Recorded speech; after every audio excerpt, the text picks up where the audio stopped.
KBS 1라디오 오늘 국민의힘 김기현 대표가 대표직에서 물러났습니다. 당대표 사퇴 후폭풍. 이정현 전 청와대 정무수석과 얘기 나눠보겠습니다. 안녕하세요. 네, 안녕하십니까. 김기현 대표가 이틀간의 장고 끝에 결국 사퇴를 했어요. 사퇴한 이유 뭐라고 보세요? 저는 일단 여론이죠. 여론 중에서도 저는 국민의힘 보수 지지층의 여론을 수용하고 받아들였다고 생각합니다. 지금 당장에 급한 것은 내년 선거고 선거에 상당하게 성공 가능성이 낮아 보이고 그 모든 것에 대한 것들이 이제 지도부에 대한 리더십에 문제 제기가 되니까 그 부분에 대해서 인용한 위원장이 문제 제기를 했고 이걸 수용한 것으로 봅니다. 결국에 가서는 여론에 밀린 것이기는 하지만은 어쨌든 당이 이대로 망해서는 안 된다라고 하는 어떤 책임감, 자신에 대한 자신 져야 될 그런 책임감, 이것이 상당히 강하게 작용됐고 저는 평가하고 싶습니다. 네, 그러니까 당 대표로 김기현 대표가 계실 때는 사실 수용을 안 했는데 자신의 사퇴로서 수용한 모양새를 이제 보였다 이렇게 보시는 거군요. 인용한 위원장이 요구한 것은 일단 아주 잘했다고 봐요. 혁신위는 지금 잘못 돌아가고 있기 때문에 뭔가 변화를 가져오자 하고 혁신위를 구성했고 네. 그 혁신위의 가장 중요한 역할은 기득권을 내려놓는 것이라고 봅니다. 그런데 이 기득권을 가지고 있던 사람들을 내려놓으라고 했을 때 그 사람들은 프로입니다. 타이밍을 본 거죠. 물러날 타이밍을. 그래서 즉각적으로 물러난 것이 아니라 사실 타이밍을 봤고 그렇게 크게 늦지 않게 타이밍에 맞춰서 물러난 것은 어쨌든 당 그리고 여권 국가 국민을 위한 그런 결단으로 보고 그다음에 타이밍도 잘 맞췄고 물러난 것도 잘했고 그래서 저는 이번에 두 분의 그 물러난 것은 상당하게 당을 위해서 헌신을 했다, 희생을 했다라고 보고 평가를 해주고 싶고 또 물러난 타이밍도 좋았다고 봅니다. 네. 그리고 이제 여러 가지 바로 직전에 장제원 의원이 이제 뭐 총선 불출마 그것도 하나의 좀 직접적인 원인이 되기도 했을 것 같고요. 또 뭐가 나왔었냐면 당 자체 판세 조사 결과가 이제 좀 나왔어요. 이게 서울에서 6석밖에 건지지 못한다는 지난 최악의 참패라는 지난 총선에서도 8석이었는데 그런 것들도 상당히 위기감을 고조시켰던 것 같아요. 저는 지금 국민의힘은 꼭 어떤 상황으로 갔냐면 옛날에 기억하십니까? 혹시 노무현 대통령의 탄핵의 역풍 그리고 또 차떼기 딱 이때 상황을 연상케 합니다. 저는 그때 중앙당에서 제가 전략기획을 담당을 했기 때문에 상황을 정확하게 알고 있는데 이번에는 수도권에서 6석이라고 했잖아요. 그 당시에는 전국에서 8석만 안정권으로 여론조사가 나타나고 그 외에는 전부 다 패배하는 아주 최악의 상황이었거든요. 그때 박근혜 대통령을 24일을 남겨놓고 당대표를 바꿨고 그 당시에 당대표가 된 박근혜가 했었던 24일 동안에 가장 큰 것은 뭐였냐면 내려놓기였었습니다.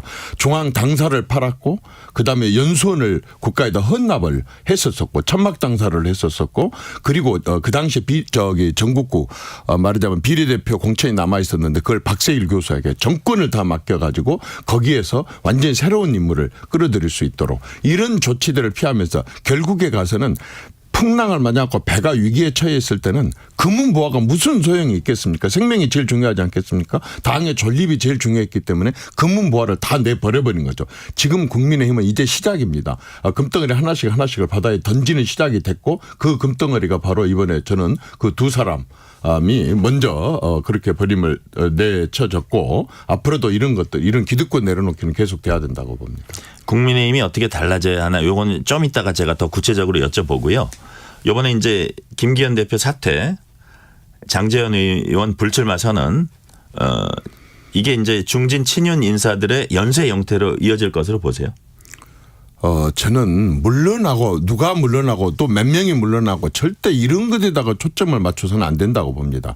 중요한 건 상징적인 사람들이었고 그 상징적인 물러난 사람들이 무슨 대단한 잘못이 있고 비리가 있고 국민들의 지탄을 받아서 물러난 게 아닙니다. 사실 민주당의 지금 이재명 대표의 경우에 받고 있는 여러 가지 재판이나 국민들의 여러 가지 시선이나 내부에서 지금 지적되고 있는 그런 사항들이 김기현하고 비교하면 장제원하고 비교하면 비교가 되지 않을 이럴 정도잖아요. 근데 그쪽은 끄떡없잖아요. 저는 지금 누구를 물러나라 마라가 중요한 게 아니라고 봅니다. 이렇게 상징적인 사람들이 기득권 내려놓기를 했다고 한다면 내려놓고 쫓아내는 것이 문제가 아니라 당이 어떻게 변하느냐. 제일 중요한 것은 국민의힘의 당이 어떻게 변하느냐, 또는 윤석열 정부가 지금 국민들로부터 만약의 경우에 만족스럽지 못한 부분들이 있다고 한다면 그 부분을 어떻게 빨리 고치느냐, 국민 뜻에 맞추느냐. 이게 중요한 것이지 누구 물러나라 해갖고 이렇게 마녀 사냥식으로 찍어서 이렇게 쫓아내는 그런 방식은 어떤 고수는 아니라고 봅니다. 자, 이제 달라져야 한다고 말씀을 하셨잖아요. 그럼 국민의힘 보시기에 어떻게 달라져야 하는 겁니까? 국민의힘이요. 좀 구체적으로 말씀해 주시죠. 우선은 지금은 이제 선거입니다. 사실은 그 전에 많이 변했어야 됐는데 그런 변화해야 될 그 타이밍도 놓치고 변하지 않았습니다. 지금 가장 당장에 급한 건 내년 총선입니다. 내년 총선에 제일 급한 것은 공천입니다. 공천을 어떤 방향으로, 어떤 규모로, 어떤 형태로 해야 되느냐, 어떤 사람을 영입해야 되느냐라고 하는 건데, 항상 선거 때 위기 때 봐보면 그 위기를 기회로 삼고 넘기는 것 중에 하나가 바로 이 공천에 있어서의 물갈이였었습니다.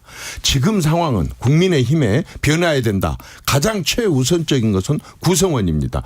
국민의힘을 구성하고 있는 정치 엘리트들을 바꿔야 되는데, 이 정치 엘리트를 바꾸는 공천을 첫째는 누가 해야 되느냐. 공천 심사, 말하자면 공천 관리 위원장을 누가 해야 되느냐라고 하는 것인데, 근래에 지금 최근에까지는 박근혜 대표가 비대위원장을 맡은 거 빼놓고는 그 이후로는 모두가 실패를 해왔어요.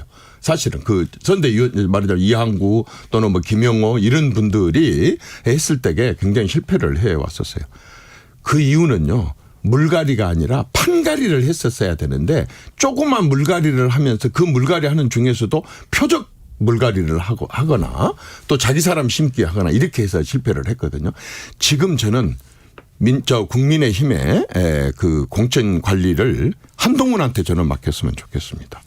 한동훈한테 맡겨야 되는 이유는 이건 진짜 물갈이 정도가 아니라 완전히 판을 갈아야 된다고 하는 전제하에 저는 한동훈으로 바꿨으면 좋겠어요. 공천관리위원장 한동훈 이런 말씀이 있어요? 그랬어요. 그래서 왜냐하면은 우선은 공천심사위원장이 휘둘리지 말아야 돼요. 뭐 대통령이 몇 명 요구를 한다, 또는 뭐 어디서 누가 요구를 한다, 또 과거에 뭐 중진이 누가 요구를 한다, 지역에서 누가 요구를, 이게 아닙니다. 진짜 지금 이 시점에서 이 시대에 이 세대에 이 세태에 필요로 하는 그러한 정치 엘리트가 누구냐, 어떤 사람이 정치 국민을 대표로 해야 되느냐 하는 건데, 세상이 많이 바뀌었잖아요. 굉장히 전문화되고 세분화되고 과학화되고 정보화되고, 그다음에 통신 부분에 있어서는 비교도 할 수 없을 정도로 이제는 커뮤니케이션이 이루어지고, 이런 시대에 맞게 정치인들도 바꿔져야 되는데, 완전히 옛날 정치인들이 계속 하면서 그 사람들로 조금씩 물갈이를 하다 보니까 국그릇 안에 건더기가 상해 갖고 있는데, 그 건더기는 그대로 상한 건더기로 놔두고 물만 갈다 보니까 안 돼요. 이 한동훈이라는 사람 같은 경우를 제가 딱 보니까 우선은 정치권에 커넥션이 없어요. 누구로부터 과거에 이런저런 인연이 없기 때문에 누구를 꼭 배려해야 된다든지 하는 수 없이 누구를 해야 된다, 이런 것은 없을 것 같아요. 빚진 게 없어요? 저는 정치에 빚진 게 없는 게 가장 큰 장점이라고 생각해요. 그다음에 이 분이 지금까지 이렇게 한 것을 봤더니 상당하게 정치를 안 해봤지만 정치적인 언어의 감각이 있고, 그다음에 하도 큰 소리를 많이 쳐왔기 때문에 공정에 관해서 자기가 뒤로 빠꾸를 할 수가 없다고 생각해요. 공정에 관해서는 양보를 할 수 없는 형편이라고 생각해요. 그리고 적어도 대통령실을 포함한 그 어떤 권력으로부터의 외압도 이 사람은 이겨낼 수 있는 사람 같아요. 이런 사람한테 맡겨가지고 이번에 한 번만큼은 정치 세력을 확 좀 바꿔봤으면 좋겠어요. 조금씩 바꾸는 것이 아니라 아예 판을 확 갈았으면 좋겠어요. 그래서 제대로 참신한, 그러면서도 실력, 제일 중요한 게 실력인데, 이런 실력 있고 능력 있는 사람들을 공천을 하고 대거 발탁을 했을 때 국민들은, 특히 중도 사람들은, 정말 현명하고 똑똑한 중도 사람들은 그래도 한번 기대해 볼 만하네. 왜? 상대방은 절대 바꿀 일이 없으니까. 제가 봤을 때 민주당은 지금 이재명 체제하에서는 절대로 이런 공천의 물갈이 정도가 아니라 판갈이 정도가 아니라 물갈이도 거의 어려울 거라고 보여집니다. 그렇다고 한다 그런다면 상대방하고 차별화를 두고 중도 사람들한테 안심을 주기 위해서는, 이 말하자면은 한동훈 같은 사람이 냉철하고 그다음에 명철하게 이렇게 하면서 아주 판을 크게 갈아갖고 새로운 정치 세력, 이제 윤석열 같은 사람이 들어왔다고 한다면 그걸 뒷받침해 줄 수 있는 정치 세력이 필요하는데 지금까지 그걸 형성을 못했거든요. 솔직히 국민의힘도 윤석열이를 자기들 대통령 후보로 처음부터 하려고 한 게 아니라 뭐 도저히 정권 교체 가능성이 없는 상태 속에서 당선 가능성이 있으니까 밀었단 말입니다. 근데 지금 이런 사람들을 데리고 하다 보니까 저렇게 대통령을 거의 도와주지도 못하고 팔짱만 끼고 앉아있고 중도 사람들도 여러 가지 면에서도 팔짱을 끼고 앉아있고 이런 상태로는 앞으로 남은 대통령의 가장 중요한 3년을 이끌어갈 수가 없어요. 대통령을 뒷받침해 줄 수 있는 세력이 필요하고 그 세력을 중도가 찍게 하게 하려고 한다 그런다면 중도들이 만족해 할 수 있는 새로운 인물들로 그냥 완전히 판을 바꾸는 이런 일을 해야 되는데 그것을 할 수 있는 사람이 저는 한동훈이고 적임자가 한동훈이다. 국민의힘이 지금 할 수 있는 것은 바로 이 말하자면은 세력을 정치 세력을 바꾸는 거 판가리를 해갖고 완전히 새로운 이 시대에 맞는 인물들로 과감하게 끌어들이는 거 이게 제일 중요하다고 봅니다. 그러니까 한동훈 장관은 이제 대통령실의 어떤 그 요구나 이런 데서도 자유로울 수 있다고 보세요. 아까 이제 정치권에 어떤 빚을 안 졌다고 하셨는데 또 이제 검찰 출신이고 지금 이 정부나 이런데 그 검찰 출신들이 많다 이런 지적들도 좀 많습니다. 그래서 그런 부분은 문제가 없을까요? 저는요. 뭐 모르겠어요. 뭐 내가 한동훈 만나보지도 않았고 다만 언론에 비친 거나 국회에 답변한 걸 보면서 저렇게 국민 앞에서 큰 소리를 많이 치고 공정에 대한 얘기를 했는데 막상 자기가 뭘 맡아갖고 뒤로 그것을 무너뜨리는 그럴 정도 사람은 아닌 것 같다는 느낌을 그런 인품은 아닌 것 같다는 느낌을 받았어요. 그렇다고 한다면 저분이 만약에 공관위원장을 맡은다. 그러면 지금 누구 사람을 심으라가 아니라 그야말로 완전히 그동안의 기득권 정치, 그동안의 구태 정치, 그동안의 낡은 정치, 거의 진짜 박물관에 넣어야 될 이런 정말 썩어 빠진 정치에 대해서 그분도 환멸을 느끼고 있는 것을 내가 많이 느껴져요. 그 발언이나 답변을 듣다고 한다면. 그러면 당신한테 칼을 맞게 않고 당신이 한번 이런 썩은 물을 한번 갈아봐라 라고 했을 때에 대통령이 얘기하는데도 무조건 듣거나 누가 얘기한다고 더 듣거나 누구한테 끌려다니거나 누구한테 말하자면은 어떤 오다를 받아가지고 또 어쩔 수 없어서 그 사람 챙기고 내 사람 챙기고 그런 것은 안 할 것 같아요. 그렇다고 한다면은 그 양반은 나는 검찰에 자기가 검찰 출신이다 그래서 검찰 출신만 이렇게 하는 것이 아니라 과학 분야에서도 경제 분야에 있어서도 그리고 그 밖에 사회나 복지 분야나 노동 분야나 많은 분야의 사람들을 챙기고 찾을 수 있는 사람이 아닐까. 그 외에는 도대체가 기대를 할 수가 없어요. 전부 그 사람이 그 사람이고 그 사람이 그 사람이고. 잘 보셨지 않습니까? 지금 언제부터 국민의힘이 비대위 또 그 비대위의 비대위 비대위의 비대위 비대위의 비대위 당대표 뽑아놓고 이준석 물러나 또 김기현 뽑아놓고 또 김기현 물러나 이날 이때까지 중심을 못 잡고 있어요. 왜? 완전 상한 건더기들이 하고 있기 때문에 그러는 거예요. 상한 건더기까지 통째로 갈지 않으면은 저는 상당하게 바꾸기가 어렵다. 그러나 그것은요 대한민국을 살리는 것이고 국민한테 보답하는 길이에요. 국민들의 기대가 그거 아니겠습니까? 계속 옛날 정치인들 갖고 옛날 정치 보면서 분노하고 화날 필요가 뭐 있습니까? 그렇군요. 얼마든지 새로운 사람들이 있는데. 예. 그 아까 말씀 중에 민주당은 판가리뿐만 아니라 물갈이도 못한다. 그 이유가 뭡니까? 일단 이거 한번 보세요. 혁신위가 민주당도 있었고 국민의힘도 있었어요. 그렇잖아요. 또 민주당에서는 혁신위가 2번이나 있었어요. 2번 다 완전히 실패를 했어요. 왜?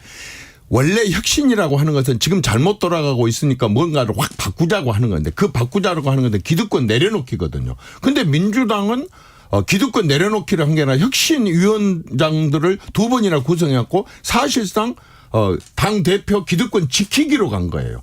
그러면 혁신이 그 빵점이죠. 그런데 지금 말하자면은 이쪽에 인요한이는 이걸 맡으자마자 그 기득권 내려놓기에 대해서 문제 제기를 했어요. 이 사람들이 내려놔야지 된다라고 하고 문제 제기를 했고 그 문제 제기에 대해서 타이밍을 맞춰가지고 두 사람이 화답을 했어요. 그러면은 말하자면 민주당 경우는 우선은 그 부분에 있어서 아까처럼 혁신위부터 벌써 실패를 했고 그다음에 이제 그렇게 된다고 한다 그런다면 이건 당대표 위주로 가는구나. 누구든지 그렇게 볼 수밖에 없어. 당대표를 보호하고 당대표를 지키고 당대표의 기득권을 돈독하게 해주기 위한 사람들끼리 뭉친다? 그렇다고 한다면은 물갈이를 하더라도 당대표가 가까운 사람 위주로 갈 것이 뻔하고 그렇다고 한다 그런다면 일반 국민들이 선거 때까지 가가지고 만약에 이쪽에서 아까 판가리에 가까운 대대적인 물갈이를 했을 경우에 저쪽하고 비교가 되고 중도의 국민들은 현명하고 똑똑하고 나라 잘 되기를 바라고 정말 정치가 좀 K 정치 진짜 제발 좀 K 정치가 좀 될 수 있도록 좀 성장하기를 바란다고 한다 그런다면 저는 국민의힘을 중도의 사람들이 선택하지 않을 수 없다고 저는 봅니다. 그래요. 지금 말씀 중에 이제 이뇨한 혁신이 얘기하셨는데 그 조기 종료할 때는 사람들이 뭐 빈손 종료다 혹은 뭐 절반의 성공이다도 얘기했는데 어떻게 평가하세요? 결과적으로. 저는요, 이뇨한 씨가 내가 하도 가깝게 지내니까 이뇨한이하고 형님 동생 하다 보니까 이뇨한 씨가 처음에 딱 이 혁신위원장을 맡을 때 이건 메가드가 인천 상륙 작전을 한 것 같은 식으로 보였어요. 그리고 모두가 다 많은 전문가들이 메가드한테 그거 되겠어? 뭐 어쩌겠어? 이렇게 다 얘기를 했지만은 지형도 잘 알지도 못하고 뭐 하는 사람은 저렇게 무모한 작전을 펼쳐 성공을 했거든요. 나는 이뇨한도 마찬가지였다고 생각합니다. 저 사람의 방향을 정확하게 잡은 거예요. 자기가 한 달 반 동안에 뭘 하겠어요. 기득권을 완전히 깨버리겠다. 기득권을 깨야만이 그 기득권 자리에 뭔가 새로운 게 들었을 것이다 라고 판단하고 기득권 깨기로 들어갔는데 그 문제 제기를 했단 말입니다. 그런데 그 사람들도 자존심이 있으니까 금방 물러날 수 있겠어요. 그 사람들 또 완전히 정치 프로들이에요. 이 프로들이었기 때문에 타이밍을 받고 이렇게 했기 때문에 저는 이뇨한이가 물러날 때 뭐라고 했냐면 50대 50 절반의 성공이라고 얘기를 했는데 이제 지나놓고 그 결과를 보니까 문제 제기를 한 결과가 나타났기 때문에 저는 뭐 점수를 줄 수는 없지만 결국 이뇨한 혁신위원장의 영향력이 그 기득권을 두 분을 물러나게 하는데 절대적이었었다라고 본다고 한다면 저는 아주 혁신이 대성공을 했다고 평가를 하고 싶습니다. 혁신은 대성공이다. 네. 그 혁신이가 이제 울고를 텄다면 지금 말씀하신 대로 한동훈 장관이 공관위원장으로서 마침표를 찍어야 된다 이런 말씀인가요? 저는 그렇게 보고요. 그것이 다가 아닙니다. 사실 한동훈 그분이 만약의 경우에 공천관리위원장을 맡은다. 그러면 그 양반한테 절대적으로 요구해야 될 리더십이 있고 줘야 될 게 있습니다. 그게 뭐냐면 히딩크 리더십입니다. 히딩크가 말하자면은 대한민국 축구를 감독을 하기 직전까지는 뭐냐면 뭐 축구협회에서 뭐 어쩌고 저쩌고 또 뭐 무슨 뭡니까 축구협회 회장이 또 누구 추천하고 뭐 어쩌고 이런 얘기들이 많이 떠돌았었어요. 그런데 히딩크가 딱 맡고 나서는 어떠했냐. 정권을 달라. 그래서 완전히 정권을 줬어요. 작전과 선수 선발에 있어서 생각지도 않은 박지성, 생각지도 않은 이을용 이런 사람들을 완전히 발탁한 거예요. 지금 국민의힘의 정치인 발탁이 바로 공천이 그런 거예요. 그런 것들을 발탁해가지고 그런 사람들을 발탁해가지고 정권을 맡겨놓고 다 하다 보니까 제대로 된 축구를 하는 거예요. 그래서 완전 세계 무대에서 완전 그 선수들도 세계적인 선수가 됐고 그 이후로 우리 그 방식으로 했더니 우리 축구가 계속해서 본선 진출을 하고 15억이 되는 중국 같은 경우는 그런 주문에 의해서 하기 때문에 5천만에서 뽑은 대한민국 축구한테 맨날 지는 거예요. 지금 국민의힘이 이대로 가야 됩니다. 완전히 히딩크 리더십으로 가야 되고 마지막으로 하나만 더 얘기를 한다면은 국민의힘의 이 공천 방식은 어떻게 해야 되느냐. 물론 섞여서 해야 되겠지. 다는 아니겠지만 완전히 미스트롯 방식으로 해야 돼요. 미스터 트롯 방식으로 해야 돼요. 미스터 트롯이 어떻게 해서 성공을 했고 왜 우리가 듣지도 못했던 송가인이나 이명웅이가 저렇게 뜰 수 있었느냐. 완전히 무명 상태 속에서. 지금 정치인 중에요. 제2의 송가인, 제2의 이명웅이요. 수도 없이 많다고 봅니다. 공개적이고 완전히 이 말하자면 공천을 하면서 공개적이고 투명하고 공정하고 국민들이 같이 참여를 해갖고 심판을 하는 이런 식으로 갔을 때 제대로 된 선수를 제대로 된 가수를 선발을 해갖고 스타를 만드는 거죠. 지금 국민의힘은 그런 방향으로 가야 된다고 봅니다. 마지막으로 짧게 호남 지역 중에서 어느 지역 출마 결정하셨어요?